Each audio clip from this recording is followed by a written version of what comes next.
الرحمن الرحيم يا أيها المدثر قم فأنذر وربك فكبر وثيابك فطهر والرجز فاهجر ولا تمنن تستكثر ولربك فاصبر فإذا نقر في الناقور فذلك يومئذ يوم عسير على الكافرين غير يسير صدق الله العظيم. ترجمہ شروع اللہ کے نام سے جو بڑا مہربان نہایت رحم والا ہے. اے اوڑے لپٹے لیٹنے والے اٹھو اور خبردار کرو, اپنے پروردگار کی عظمت کا اعلان کرو, اپنے کپڑے پاک رکھو, گندگی سے دور رہو, زیادہ حاصل کرنے کے لیے احسان نہ کرو, اپنے پروردگار کی خاطر صبر کرو. پھر جب سور میں پھونک ماری جائے گی تو وہ دن بڑا ہی سخت ہوگا, کافروں کے لیے آسان نہ ہوگا.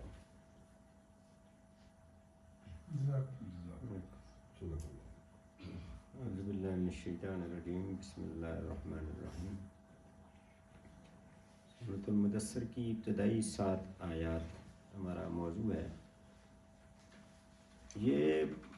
آیات مفسرین کا اس پہ اتفاق ہے کہ دوسری وحی ہے, لیکن بعض جگہوں پر کچھ روایات بخاری میں ہیں, مسلم میں, ترمذی میں, جن میں حضرت جابر بن عبداللہ کہتے ہیں کہ یہ پہلی وحی ہے, لیکن اس پر اتفاق نہیں ہے. اتفاق کسی پر ہے کہ یہ دوسری وحی ہے. پہلی وحی جس طرح کہ ہم سب جانتے ہیں کہ وہ سورۃ الحلق کی ابتدائی 5 آیات تھیں, اور ان میں نبی کریم صلی اللہ علیہ وسلم کو کوئی ان کا جو ان کا فریضہ ہے, جو کام ہے, وہ نہیں بتایا گیا تھا کہ آپ نے کیا کرنا ہے. ابتدائی تعارف تھا, اپنے رب کے نام کے ساتھ پڑھو, اور اللہ تعالیٰ کی جو تعارفی کلمات اس کے اندر تھے, اللہ کے احسان کہ اس نے قلم سے سکھایا, ہمیں علم سکھایا اور تخلیق کیا, یہ یعنی اس کے اندر پہلی 5 آیات کے اندر آتا ہے. اور یہ پہلا تجربہ تھا, اور وہ ہم پہلے اس پہ بات کر بھی چکے ہیں کہ نبی صلی اللہ علیہ وسلم گھر آئے ہیں. پھر اس کے بعد خدیجہ رضی اللہ تعالیٰ عنہ ان سے ذکر کیا اس معاملے کا. پھر ان کو وہ اپنے ماموں ہیں ورقہ بن نوفل, ان کے پاس لے کے گئیں, انہوں نے ان کو کچھ بات کی, تو حضرت خدیجہ رضی اللہ تعالیٰ نے تسلی بھی دی ان کو. اس موقع پر ایک گھبراہٹ طاری تھی, خوف سا طاری تھا نبی صلی اللہ علیہ وسلم پر. تو اس کے بعد جو درمیان میں عرصہ گزرتا ہے کچھ, جس کو فترۃ الوحی کا عرصہ کہا جاتا ہے. اب اس میں مختلف روایات ہیں, زیادہ تر یہ ہے کہ کچھ 6 ماہ کے لگ بھگ کا عرصہ تھا وہ, کہ جس میں یہ تھا کہ نبی صلی اللہ علیہ وسلم پر وحی نازل نہیں ہو رہی تھی. اب یہ پہلی وحی کا تجربہ تو ہو گیا تھا, اور اس کا جو یہ درمیان کا جو عرصہ ہے اس کے بارے میں امام ظاہری جو ہے وہ بیان کرتے ہیں کہ وہ کہتے ہیں کہ ایک مدت تک نبی کریم صلی اللہ علیہ وسلم پر وحی کا نزول بند رہا, اور اس وقت میں ان پر اتنی شدید غم کی کیفیت طاری ہوتی تھی کہ اب یہ ہے کہ ابتدائی تعارف تو ہو گیا, آگے کام کرنا کیا ہے, مزید کیا کرنا ہے, تو وہ بات نہیں تھی. اور نبی صلی اللہ علیہ وسلم جو ہے وہ اس میں بعض اوقات یہ انہوں نے یہ لکھا ہے کہ نبی صلی اللہ علیہ وسلم پہاڑوں پر چڑھ جاتے تھے, ان کا دل چاہتا تھا کہ اپنے آپ کو گرا دیں, لیکن جبرائیل علیہ السلام آتے تھے اور ان کو تسلی دیتے تھے. اور پھر اس کے بعد پھر یہ اس وحی کا تذکرہ حضرت جابر بن عبداللہ رضی اللہ تعالیٰ عنہ, انہی سے یہ بات آتی ہے. انہی کی امام ظاہری بیان کرتے ہیں کہ نبی صلی اللہ علیہ وسلم فرماتے ہیں کہ ایک روز میں راستے سے گزر رہا تھا, یکا میں نے آسمان سے ایک آواز سنی, سر اٹھایا تو وہی فرشتہ جو غار حرا میں میرے پاس آیا تھا, آسمان و زمین کے درمیان ایک کرسی پر بیٹھا ہوا ہے. یہ دیکھ کر میں سخت دہشت زدہ ہو گیا, اور گھر پہنچ کر میں نے کہا کہ مجھے کچھ اڑا لو, زملونی. اور گھر والوں نے مجھ پر لحاف یا کمبل کوئی چیز اڑا دی, اور اس وقت یہ وحی نازل ہونا شروع ہوئی, یا ایھا المدثر قم فانذر وربک فکبر. تو یہ واقعہ جو ہے یہ نبی صلی اللہ علیہ وسلم سے جو روایت ہے یہ بخاری کے اندر بھی ہے, مسلم میں بھی ہے, مسند احمد کے اندر بھی ہے. تو ان آیات کی اہمیت اس لیے اس لحاظ سے زیادہ ہے کہ نبی صلی اللہ علیہ وسلم کو ان کا مقصد اور مشن اور اس کی بنیادی جو لوازمات ہیں وہ بتائے گئے ہیں، اور یہ مکہ کے ظاہر ہے کہ ابتدائی دور کے اندر یہ نازل ہوئی. تو ہمارے لیے ان آیات پر غور و فکر اس لیے ضروری ہے کہ امت مسلمہ نبی صلی اللہ علیہ وسلم کے مشن کی علم بردار ہے، کہ اس سے پہلے تو انبیاء آتے تھے اور ایک کسی خاص قوم کے لیے، کسی خاص وقت کے لیے، اور اس کے بعد جب لوگ اللہ کو بھول جاتے تھے، بت پرستی میں شرک کے اندر مبتلا ہو جاتے تھے، تو اللہ تعالیٰ کسی دوسرے نبی کو بھیجتے تھے. تو نبی صلی اللہ علیہ وسلم خاتم النبیین ہیں، ان کے بعد کسی نبی نے نہیں آنا، تو اب ان کی امت کے ذمے وہی کام ہے کہ جو نبی صلی اللہ علیہ وسلم کا کام ہے، انہوں نے یہ کام آگے چلانا ہے. اور جس طرح سورۃ البقرہ کی وہ آیات ہمیں بتاتی بھی ہیں کہ جس میں یہی ہے کہ وَكَذَلِكَ جَعَلْنَاكُمْ أُمَّةً وَسَطًا لِتَكُونُوا شُهَدَاءَ عَلَى النَّاسِ وَيَكُونَ الرَّسُولُ عَلَيْكُمْ شَهِيدًا. تو یہ نبی صلی اللہ علیہ وسلم کے اور امت کے درمیان ایک تعلق کو یہ آیت جو ہے وہ بیان کرتی ہے کہ ہم نے تمہیں امت وسط بنایا ہے، اس امت کو امتوں کا امام بنایا گیا ہے. اور یہ ہم نے اس پر بات کر چکے ہیں سورۃ البقرہ کے حوالے سے کہ جب قبلہ جو ہے بیت المقدس سے خانہ کعبہ کی طرف منتقل ہوا تو در حقیقت یہ ہے، اسی کے بعد یہ آیت آتی ہے سورۃ البقرہ کی کہ جس میں یہ وہ کہا گیا کہ یہ اصل میں یہ جو قبلہ تبدیل ہوا یہ بنی اسرائیل سے امامت لے کر اب امت مسلمہ کو دی گئی، اور اس کے ذمے وہی کام ہے کہ دنیا کے سامنے حق کی گواہ بن جائے، یعنی جو حق ہے اس کو زبان سے بھی اظہار کرے، اس پر عمل کر کے انفرادی عمل سے بھی، اور اس کو نافذ کر کے اس کو ایک نظام کی صورت میں لوگوں کو سامنے دکھائے کہ یہ دین ہے، دین حق ہے. تو یہ اس امت نے یہ کام کرنا ہے. تو اس آیت کے اندر یہی بات ہے کہ تم لوگوں پر گواہ ہو جاؤ گے، یعنی جو قیامت کے دن یہ ہوگا کہ اللہ تعالیٰ جب لوگوں سے پوچھے گا کہ تمہیں یہ پیغام پہنچا کہ نہیں، تو تم نے گواہی دینی ہوگی کہ ہاں ہم نے یہ کام کیا ہے. اگر نہیں کیا ہوگا تو ظاہر ہے پھر اس میں گرفت ہوگی. تو اسی طرح رسول اللہ صلی اللہ علیہ وسلم نے اپنی زندگی میں یہ شہادت حق دے دی، حق کی گواہی دی، اپنے انفرادی عمل سے بھی حق کو اپنے اوپر نافذ کر کے دکھایا، اور اپنے قول سے بھی لوگوں کو حق پہنچایا. اور پھر یہ ہے کہ ایک نظام قائم کر کے، ایک ریاست جو ہے مدینہ کے اندر ریاست کر کے دین کو بحیثیت نظام بھی لوگوں کے سامنے پیش کر دیا. تو نبی صلی اللہ علیہ وسلم نے اپنا فریضہ پوری طرح سر انجام دے دیا. اب ان کی امت نے یہ کام کرنا ہے. اور یہ جو آیت ہے یہ اس تعلق کو بیان کرتی ہے کہ قیامت والے دن یہی ہوگا کہ سب سے پہلے تو رسول اللہ صلی اللہ علیہ وسلم سے اس بات کی گواہی دیں گے کہ میں نے اپنا کام صحیح طریقے سے سر انجام دے دیا تھا، ان کو دین میں نے قول سے بھی کر دیا تھا، اپنی قول کے ذریعے بھی دین کا اظہار کر دیا تھا، اور اپنے عمل کے ذریعے بھی. اور اس کے بعد پھر اس امت نے گواہی دینی ہے کہ ہم نے یہ کام کیا یا نہ کیا. تو یہ ہمارے اور امت کے درمیان اس تعلق کو وہ آیت ظاہر کرتی ہے.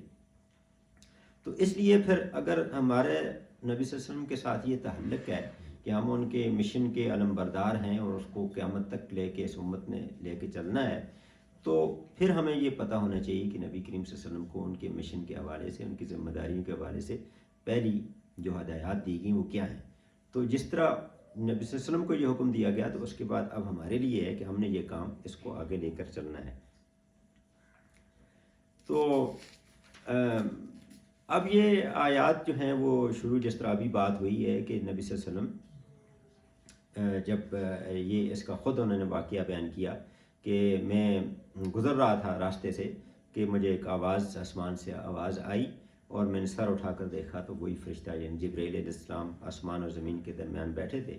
اور یہ میں جو ہے یہ دیکھ کر گھر آ گیا، اور میں نے کہا کہ مجھے کچھ اڑاؤ، اور میں نے چادر اوڑھی اور لیٹ گئے نبی صلی اللہ علیہ وسلم. تو اس کیفیت میں یہ آیات نازل ہوتی ہیں، اور اسی کیفیت کا پھر اس میں تذکرہ ہے، یا ایھا المدثر، اے اور لپیٹ کر لیٹنے والے. یہ تو مدثر کا لفظ ہے. دثار جو ہے اس کپڑے کو کہتے ہیں کہ جو عام کپڑوں کے اوپر آدمی کوئی اوڑھتا ہے، اس کو کہا جاتا ہے. مثلا سردی کو رفع کرنے کے لیے یا کسی وجہ سے آدمی اوپر اوڑھتا ہے، جس کی چادر عموماً ہمارے معاشرے کے اندر ہم کہہ سکتے ہیں. تو نبی صلی اللہ علیہ وسلم نے وہ لحاف ہے یا کمبل ہے کوئی چیز اوڑھی ہوئی تھی تو وہ لیٹ گئے، تو اسی کیفیت کے اندر یہ اللہ تعالیٰ بیان کرتے ہیں یا ایھا المدثر، کہ اے اوڑھ لپیٹ کر لیٹنے والے۔ تو اس میں ایک تو یہ بات ہے کہ اگر عربی زبان میں کسی کو اس کیفیت سے مخاطب کیا جاتا ہے تو وہ ایک محبت کا انداز بھی ہوتا ہے کہ جس کیفیت میں وہ ہو اس کیفیت میں، تو ایک تو اس کے حوالے سے یہ بات ہے۔ دوسری اس کا اگلی آیت کے ساتھ بھی تعلق بنتا ہے کہ قم، اس کے بعد اگلا جو لفظ ہے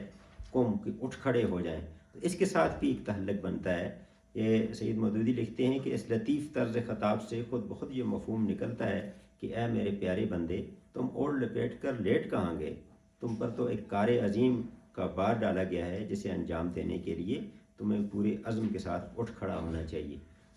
اسی طرح کا لفظ جو ہے یہ سورۃ المزمل میں بھی ہے کہ انا سنلقی علیک قولا ثقیلا، تو مطلب اس میں بھی یہی بات ہے کہ آپ پر ایک بڑی ذمہ داری جو ہے وہ ڈالی جا رہی ہے۔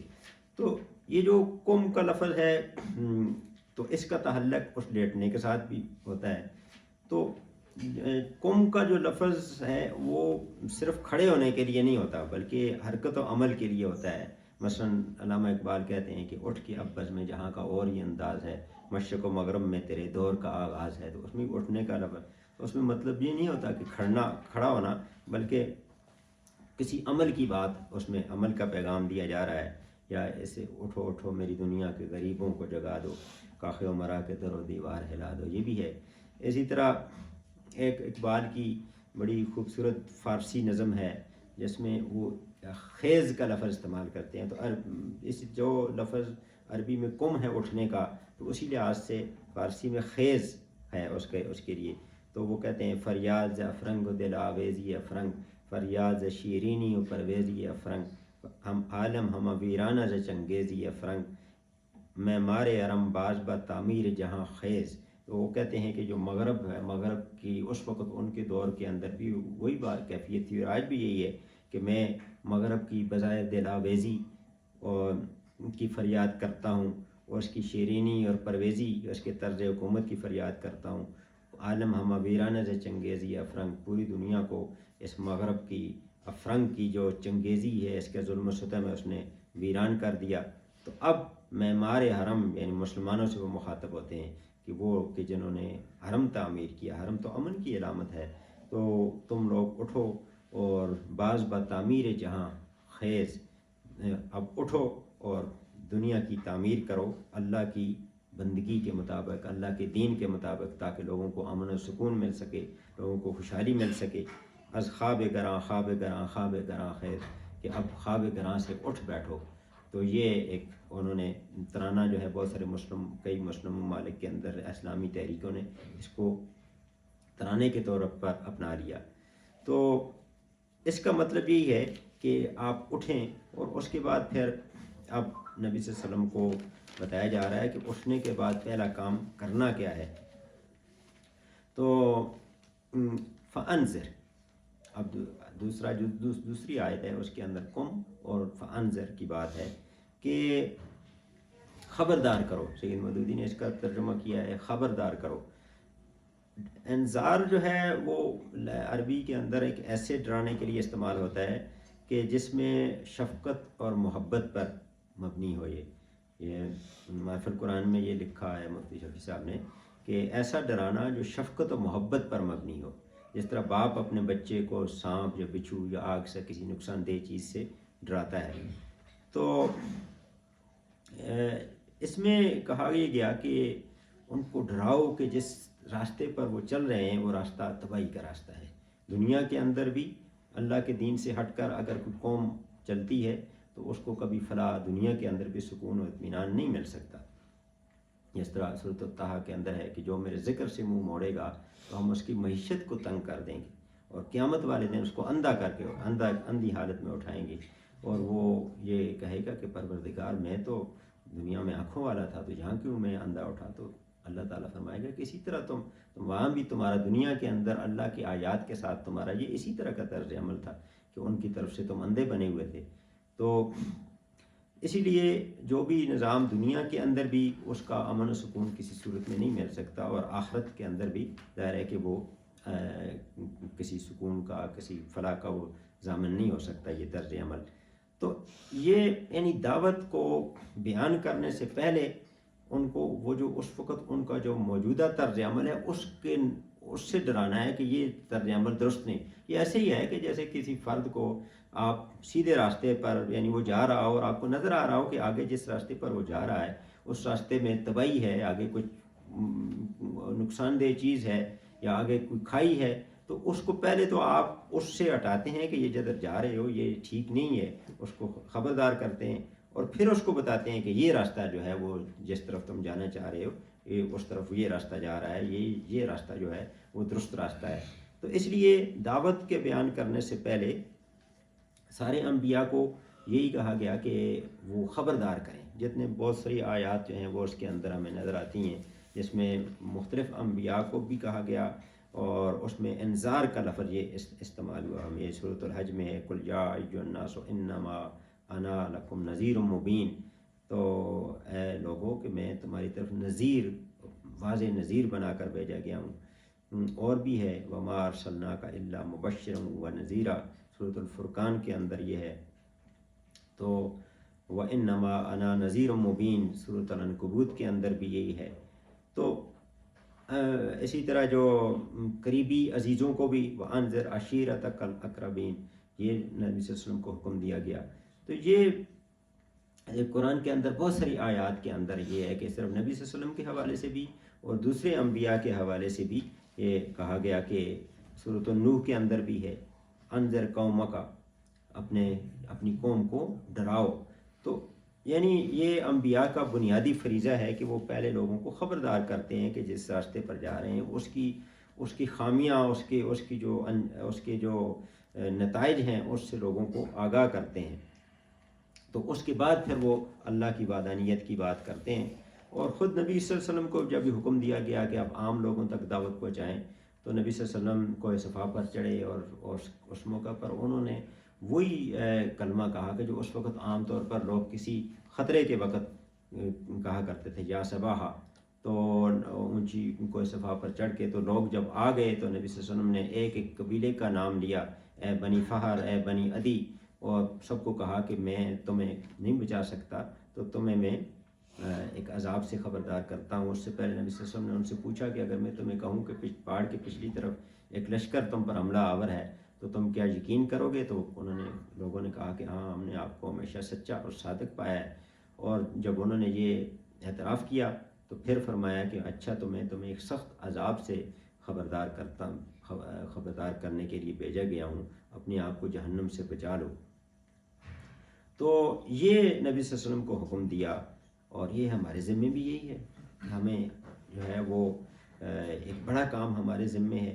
کہ لوگوں کو خبردار کرنا ہے، جس راستے پر جا رہے ہیں وہ درست نہیں ہے، اس کی خامیاں جو ہیں ان کو بتانی ہیں۔ وہ اسی صورت میں ممکن ہے کہ ہم قرآن کا مطالعہ کریں گے تو اس کے اندر تو یہ ہے کہ انجام سے بھی ڈرانا اور اس کی حقیقت سے بھی آگاہ کرنا، یہ سارا جو ہے وہ لوگوں کو بتانا ہے کہ یہ جس جگہ آپ دنیا میں جو بھیجا گیا ہے، تو کہا گیا کہ تفہیم القرآن میں کہ انہیں خبردار کر دو کہ وہ کسی اندھیر نگری میں نہیں رہتے کہ جس میں اپنی مرضی سے جو کچھ چاہیں کرتے رہیں اور ان کو کسی عمل کی کوئی باز پرس نہ ہو۔ یعنی ان کو یہ، جیسے ہم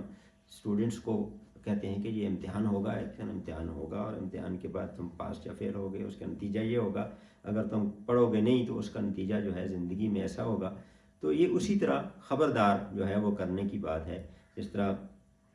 قرآن میں سورۃ الملک میں بھی کہا گیا کہ الذی خلق الموت والحیات لیبلوکم ایکم احسن عملا۔ تو لوگوں کو احساس دلایا گیا کہ یہ موت اور حیات اصل میں یہ تو ایک آزمائش ہے کہ کون اچھے عمل کرتا ہے۔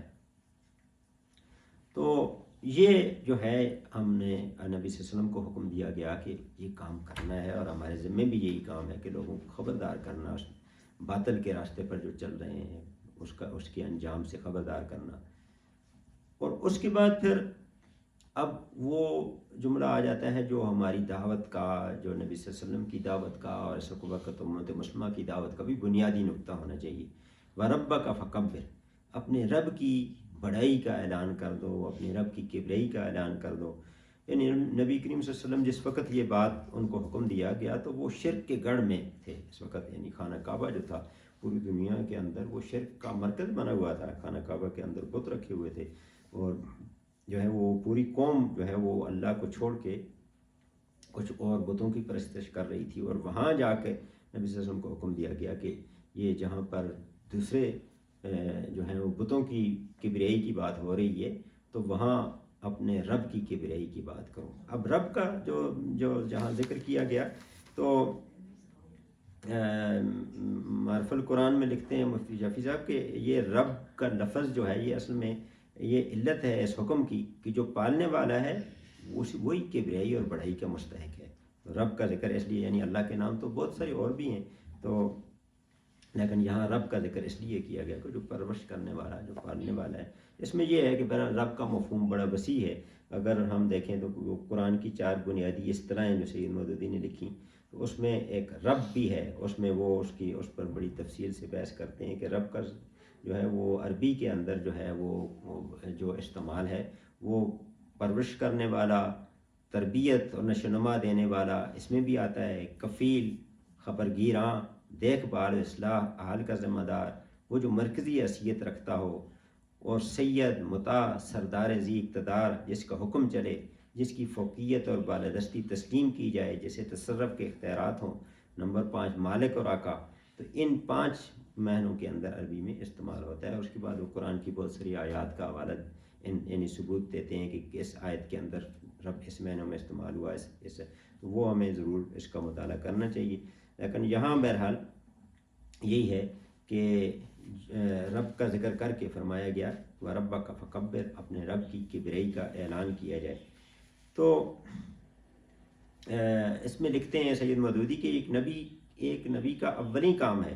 جسے اس دنیا میں انجام دینا ہوتا ہے. اس کا پہلا کام ہی یہ ہے کہ جاہل انسان یہاں جن جن کی بڑائی کو مان رہے ہیں ان سب کی نفی کر دے اور دنیا میں اعلان کر دے کہ اس کائنات میں بڑائی ایک خدا کے سوا کسی اور کی نہیں ہے.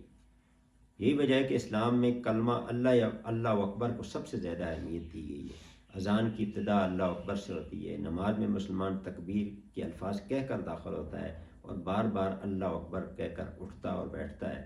اور قربانی کرتا ہے تو اس میں بسم اللہ اکبر کہتا ہے. اور نعرہ تکبیر دنیا میں مسلمانوں کا سب سے زیادہ نمایاں شعار ہے کیونکہ اس امت کے نبی صلی اللہ علیہ وسلم نے اپنا کام ہی اللہ کی تکبیر سے شروع کیا تھا. تو یہ بنیادی کام ہے کہ جو نبی کریم صلی اللہ علیہ وسلم کو بتایا گیا کہ وہ اللہ کی کبریائی کا اعلان کر دیں. اپنے معرف القرآن میں لکھتے ہیں مفتی شفیع صاحب کہ اپنے رب کی بڑائی بیان کیجئے قول سے بھی اور عمل سے بھی. تو یعنی قول لوگوں کو اعلان بھی کرنا ہے اور اپنے عمل سے بھی ثابت کرنا ہے کہ اللہ بڑا ہے. حقیقت یہی ہے کہ نبی صلی اللہ علیہ وسلم کی ساری زندگی اسی پر گواہی دیتی ہے کہ اللہ بڑا ہے. یعنی اللہ کی خاطر جو ہے وہ سب کچھ قربان کیا جا سکتا ہے. اللہ کی مرضی کے آگے سر جھکایا جا سکتا ہے اور اللہ ہی کی مرضی کے مطابق اپنا کردار بھی استوار کرنا ہے اور پورے معاشرے کو اللہ کی مرضی کے مطابق استوار کرنا ہے. نبی صلی اللہ علیہ وسلم ہمیشہ اسی بات پر یقین رکھتے تھے کہ اللہ سب سے بڑا ہے. ایک مرتبہ نبی صلی اللہ علیہ وسلم سوئے ہوئے ہیں، ایک آدمی آتا ہے اور ان کی تلوار نکال لیتا ہے. جب وہ جاگتے ہیں تو وہ تلوار اس کے ہاتھ میں ہے اور وہ کہتا ہے تمہیں میرے ہاتھ سے کون بچائے گا. اس وقت ظاہر ہے کہ نبی صلی اللہ علیہ وسلم کو اس پر یقین تھا کہ اللہ بڑا ہے، سب سے بڑا. تو انہوں نے ان کی زبان سے یہی لفظ نکلا اللہ، تو تلوار اس کے ہاتھ سے گر گئی. تو یہ جو کیفیت ہے وہ نبی صلی اللہ علیہ وسلم پر بھی جو ہے وہ ان کی ساری زندگی اس کی گواہی دیتی ہے. اور ہمیں بھی اس کا جو ہے وہ احساس بھی ہونا چاہیے، اسی کو اپنے اوپر بھی اپنے معاشرے پر بھی غالب کرنا چاہیے. اور اس کے لیے پھر یہ ہے کہ جس طرح ایک پہلے بھی مولانا محمد علی جوہر کا جو شعر ہے اس میں بڑا خوبصورت کہ توحید تو یہ ہے کہ خدا حشر میں کہہ دے یہ بندہ دو عالم سے خفا میرے لیے ہے. کیا ڈر ہے جو وہ ساری خدائی مخالف، کافی ہے اگر ایک خدا میرے لیے ہے. تو یہ کیفیت جو ہے وہ ہونی چاہیے. علامہ اقبال اس میں بڑا خوبصورت ان کا ایک 2 شعر ہیں وہ واضح کرتے ہیں کہ ایک مومن کا طرز عمل اس حوالے سے کیا ہونا چاہیے. تو وہ کہتے ہیں کہ یا وسط افلاک میں تکبیر مسلسل، یا خاک کے آغوش میں تسبیح و مناجات، یہ مذہب مردان خدا گاہ و خدا مست و مذہب ملا و جمادات و نباتات، یعنی یہ جو وسط افلاق میں تکبیر مسلسل، یہ حقیقت میں مذہب ہے مردان خدا گاہ و خدا مست، یعنی جو اپنی حقیقت سے آگاہ ہیں کہ دنیا میں اللہ نے ان کا اپنا نائب بنا کر بھیجا، خلیفہ بنا کر بھیجا۔ خلیفہ وہی ہوتا ہے کہ جو اپنے جو بھیجنے والا ہے، جو اس کو بنانے والا ہے، اس کی مرضی کو غالب کرے، اس کو نافذ کرے۔ تو مردان خود آگاہ و خدا مست اور اللہ کی محبت میں سرشار ہیں، یہ وسعت افلاق میں تکبیر مسلسل زندگی ان کی تکبیر مسلسل میں گزرتی ہے، کہ اللہ کی کبریائی کو زبان سے بھی اظہار کرتے ہیں اور عملی طور پر اس کو نافذ بھی کرنے کی ہر دم کوشش کرتے رہتے ہیں۔ تو اور وہ جو ہے کہ یا خاک کے آغوش میں تسبیح و مناجات، وہ مذہب ملا و جمادات و نباتات، ان جمادات اور نباتات وہ بھی تو اللہ کی ذکر و اذکار تو وہ بھی کرتے ہیں، اللہ کی تسبیح تو وہ بھی کرتے ہیں۔ تو پھر اگر ایک انسان جو ہے وہ اللہ کی کبریائی کو نافذ کرنے کی کوشش نہیں کرتا، دنیا میں اللہ کے دین کو غالب کرنے کی کوشش نہیں کرتا، کہ تو پھر اس میں اور جمادات اور نباتات میں کیا فرق رہ گیا؟ جس طرح پودے بھی تسبیح و مناجات تو وہ بھی کرتے ہیں، اگر وہ کسی کونے میں بیٹھ کے اللہ اللہ کرتا رہے گا اور باطل کو چیلنج نہیں کرے گا، اور اللہ کی کبریائی کے علاوہ جو لوگوں نے نظام بنائے ہوئے ہیں ان کو چیلنج نہیں کرے گا، ان کو مٹانے کی کوشش نہیں کرے گا، ان کی جگہ اللہ کی کبریائی، اللہ کے حکم کو، اللہ کے دین کو غالب کرنے کی کوشش نہیں کرے گا، تو اس میں اور جمادات اور نباتات میں کوئی فرق نہیں رہ جائے گا۔ تو دوسری بات اس کے اندر یہ بھی ہے کہ نبی کریم صلی اللہ علیہ وسلم جس وقت یہ ابتدائی دور ہے، اور اس وقت یہ ہے کہ نبی صلی اللہ علیہ وسلم کی مخالفت جو ہے، ظاہر ہے کہ جب جیسے یہ مشن لے کر اٹھے تو ظاہر مخالفت تو ہونی تھی، تو اس کیفیت میں نبی صلی اللہ علیہ وسلم کو جب یہ بات کی گئی کہ اللہ کی کبریائی کی بات کریں، تو ان کو ایک حوصلہ دینے والی بھی بات تھی کہ وہ کہتے ہیں کہ اٹھو اور خبردار کرو کے بعد فوراً یہ فرمانا کہ اپنے رب کی بڑائی کا اعلان کر دو، اپنے اندر یہ مفہوم رکھتا ہے کہ جو بڑی بڑی طاقتیں تمہیں اس کام میں مزاحم نظر آتی ہیں ان کی ذرا پرواہ نہ کرو، یعنی سارے ظاہر ہے کہ مخالف تھے جتنے بھی، تو صاف کہہ دو کہ میرا رب ان سب سے زیادہ بڑا ہے جو میری اس دعوت کا راستہ روکنے کے لیے کھڑے ہو سکتے ہیں۔ یہ بڑی سے بڑی ہمت افزائی ہے جو اللہ کا کام شروع ہونے والے کسی شخص کی جا سکتی ہے۔ اللہ کی کبریائی کا نقش جس آدمی کے دل پر گہرا جمع ہو، وہ اللہ کی خاطر اکیلا ساری دنیا سے لڑ جانے میں بھی ذرا برابر ہچکچاہٹ محسوس نہیں کرے گا۔ تو یہی کیفیت ہونی چاہیے کہ جب ہم اللہ کا کام کر رہے ہیں تو ہمارا دل بہادر ہونا چاہیے، پھر کسی سے ہمیں ڈرنا نہیں چاہیے۔ محترم قاضی حسین احمد صاحب نے ایک دفعہ ایک اپنے مضمون میں لکھا کہ انگریز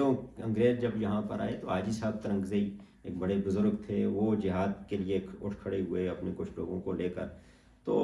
انگریزوں نے کچھ لوگوں کو جو ہے وہ ان کی طرف بھیجا کچھ، تو انہوں نے ان کو کہا کہ آپ کس کے خلاف جنگ کر رہے ہیں؟ آپ تو اس کے خلاف جنگ کر رہے ہیں جو جس کی آدھی دنیا پہ حکومت ہے۔ تو حاجی صاحب نے کہا کہ تمہیں پتہ ہے میں کس کے لیے جنگ کر رہا ہوں؟ میں تو اس کے لیے جنگ کر رہا ہوں جس کی پوری کائنات پر حکومت ہے۔ تم مجھے اس سے ڈرا رہے ہو کہ جس کی آدھی دنیا پہ حکومت ہے، میں تو اس کی خاطر جو ہے وہ جنگ کر رہا ہوں۔ تو یہ انسان اگر اس کا اس پر یقین ہو تو اس کا دل بہادر ہو جاتا ہے۔ تو اس لحاظ سے یہ نبی کریم صلی اللہ علیہ وسلم کو دعوت، ان کو پہلے اٹھنے کا حکم دیا گیا، خبردار کرنے کا اور اپنے رب کی کبریائی کا اعلان کرنے کا حکم دیا گیا۔ تو نبی صلی اللہ علیہ وسلم نے زندگی بھر یہ کام کیا، اپنے اللہ تعالیٰ کی کبریائی کو اپنی ذات پر بھی نافذ کیا، معاشرے پر نافذ کیا، مکہ کے اندر زبان سے اظہار کیا کہ اللہ سب سے بڑا ہے،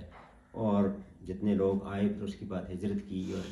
مدینہ کے اندر اللہ کی کبریائی کو نافذ کیا، اللہ کے حکم کو غالب کیا، اور پھر پوری دنیا پر یہ غالب ہوتا چلا گیا۔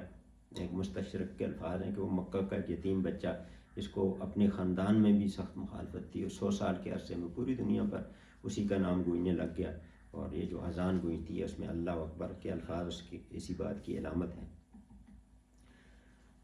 تو یہاں تک تو دعوت بیان ہوئی، اور اب جو آگے آیات آتی ہیں ان میں اس کے تقاضے آ جاتے ہیں کہ جو کام یہ اللہ کی جو فرد جو ہے اللہ کی کبریائی کا کام لے کر اٹھے تو اسے پھر اس کے اندر کون سی خصوصیات جو ہیں وہ ہونی چاہیے۔ تو وَثِيَابَكَ فَطَهِّرْ، اپنے کپڑے پاک رکھو، اس میں کپڑوں کے پاک رکھنے کے حوالے سے اس کی کہا گیا کہ اس کے 4 مفہوم ہو سکتے ہیں اور چاروں اکٹھے بھی ہو سکتے ہیں. ایک تو یہ ہے کہ اپنے جو لباس کو نجاست سے پاک رکھو. ایک تو اس کا یہ ہو سکتا ہے یعنی طہارت کا لفظ جو ہے یہ اکثر زبانوں کے اندر ہے ہی نہیں. مثلا انگلش میں ہمیں کوئی اس کا کوئی لفظ مطلب نہیں ملتا. صفائی تو کلینلینس تو ہے لیکن طہارت کا جو ہے لفظ جو ہے اس کا کوئی مطلب نہیں ملتا. تو یعنی جسم جو ہے جسم ہے لباس ہے اس کی پاکیزگی روح کی پاکیزگی یہ ساری اس کے اندر اس میں کہا گیا کہ پاکیزہ روح گندے جسم اور ناپاک لباس کے اندر نہیں رہ سکتی. تو ایک تو اس کا مفہوم یہ ہو سکتا ہے کہ اپنے لباس کو نجاست سے پاک رکھو. اور اس پر نبی صلی اللہ علیہ وسلم جس معاشرے میں اسلام کی دعوت لے کر اٹھے تھے وہ کہا گیا کہ وہ صرف عقائد اور اخلاق کی خرابیوں میں مبتلا نہیں تھا بلکہ جو بنیادی جو طہارت اور نفاذت کے جو نظافت کے جو ابتدائی تصورات ہیں ان سے بھی وہ خالی تھا. تو نبی صلی اللہ علیہ وسلم نے ان کو طہارت سکھائی. تو ایک تو اس کا یہ مفہوم ہو سکتا ہے اور یہ ہمارے دین کا بنیادی جزو ہے. نماز جو ہے نماز کے لیے بنیادی یہ ہے کہ ہمیں ہمارے کپڑے بھی پاک ہونے چاہیے ہمارا جسم بھی پاک ہونا چاہیے جگہ بھی پاک ہونی چاہیے. دوسرا اس کے اندر یہ ہے کہ جو ہے صاف ستھرا لباس ہونا چاہیے. یہ بھی ایک ہے کہ عام طور پر دیکھا جائے کہ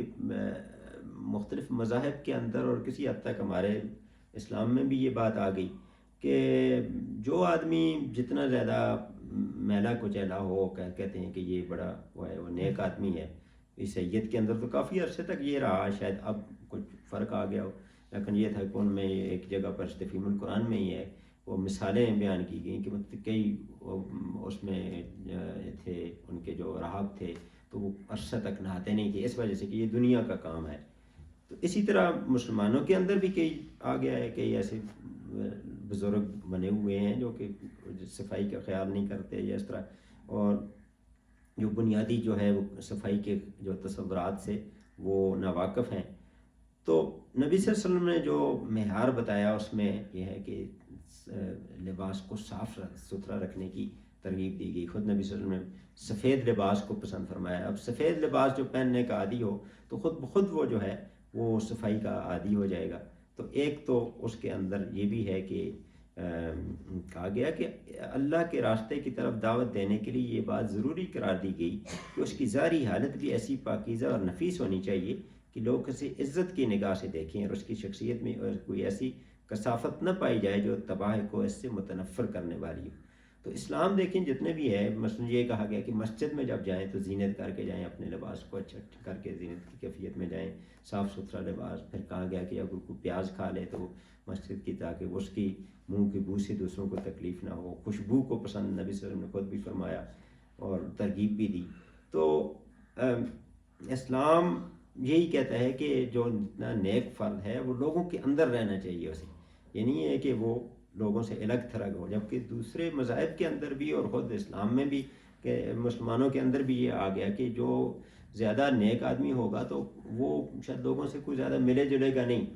تو وہ کہتے ہیں لوگ نہ کسی چنگی بیچے نہ کسی مندی بیچے. تو عام معاشرے کے اندر یہ بات آ جاتی ہے. حالانکہ نبی صلی اللہ علیہ وسلم کا طرز عمل یہ ہے کہ لوگوں کے ساتھ وہ ملے گا اور لوگوں کے ساتھ ظاہر اس نے دعوت کا تعلق ہے نا یہ رب کا فکبر اور لوگوں کو جب اس نے خبردار کرنا ہے ان کی خرابیوں سے آگاہ کرنا ہے اور اپنے رب کی کبریائی کی بات کرنی ہے تو لوگوں سے اس کا دعوت کا تعلق ہوگا. تو دعوت کا تعلق اگر ہوگا تو جتنا اس کا لباس صاف ستھرا ہوگا وہ خوشبو لگائے گا تو وہ اتنے ہی لوگ جو ہے اس کے قریب آئیں گے. تو یہ اس کا جو ہے وہ اس کا بھی رد کیا گیا. اور تیسری یہ بات کی گئی کہ اپنے اس کے اندر مفہوم ایک یہ بھی ہو سکتا ہے کہ اپنے لباس کو اخلاقی عیوب سے پاک رکھو. یعنی لباس صاف ستھرا اور پاکیزہ تو ضرور ہو لیکن اس میں فخر و غرور نہ ہو یعنی ایسا نہ ہو ریا نہ ہو نمائش نہ ہو. اور تو کہا گیا کہ لباس وہ اولین چیز ہے جو آدمی کی شخصیت کا تعارف کراتی ہے. جس قسم کا لباس کوئی شخص پہنتا ہے اس کو دیکھ کر لوگ پہلی نگاہ میں اندازہ کر لیتے ہیں کہ کس قسم کا آدمی ہے. تو اس حوالے سے یہ بھی کہا گیا کہ اس کا ایسا لباس پہننا چاہیے جسے دیکھ کر ہر شخص سے محسوس کر لے کہ شریف اور شائستہ انسان ہے جو نفس کی کسی برائی میں مبتلا نہیں۔ اور چوتھا پھر اس کا مفہوم یہ بھی ہے ہو سکتا ہے کہ اپنا دامن پاک رکھو، یعنی یہ جو لباس کا جو لفظ ہے یہ اس معنوں میں بھی استعمال ہوتا ہے کہ کئی جگہوں پر آتا ہے نا کہ جو دامن کو پاک رکھنا، اس کا دامن سے پاک رکھنے کا مطلب یہ ہوتا ہے کہ وہ برائیوں سے پاک ہے۔ تو یہ بھی عربی زبان کے حوالے سے یہ بات کی کہ عربی محاورے کے اندر کہ فلاں شخص کے کپڑے پاک ہیں یا اس کا دامن پاک ہے، یہ تو اس کے مفہوم کے اندر بھی آتا ہے۔ اس کا مطلب یہ ہے کہ دامن کو پاک رکھو کہ جب تم دوسروں کو دعوت دے رہے ہو اللہ کی کبریائی کی، تو خود جو ہے وہ اپنے آپ تمہارے کردار کے اندر کوئی ایسی بات نہ ہو جو اللہ کی کبریائی کی نفی کرتی ہو، تو اپنے کردار کو جو ہے وہ پاک صاف رکھو۔ تو یہ بھی اس کے اندر ہے۔ اور اس کے بعد ورجس فہجر، گندگی سے دور رہو۔ اب اس میں گندگی کیا ہے کہ آپ دعوت دے رہے ہیں تو گندگی سے مراد ہر قسم کی گندگی ہے، خواہ عقائد اور خیالات کی ہو، اخلاق اور اعمال کی ہو، جسم اور لباس کی ہو، رہن سہن کی ہو۔ مطلب یہ ہے کہ تمہارے ارد گرد کے معاشرے کے اندر جو طرح طرح کی گندگیاں پھیلی ہوئی ہیں ان سے اپنے آپ دامن کو بچا کے رکھو، اور کوئی شخص تم پر یہ حرف نہ رکھ سکے کہ جن برائیوں سے تم لوگوں کو روک رہے ہو ان میں کسی کا بھی کوئی شائبہ تمہاری اپنی زندگی میں پایا جاتا ہے۔ اور پھر کہا گیا کہ ولا تمنن تستکثر، اس کا ترجمہ کیا گیا احسان نہ کرو زیادہ حاصل کرنے کے لیے۔ یہاں پر یہ کیا گیا،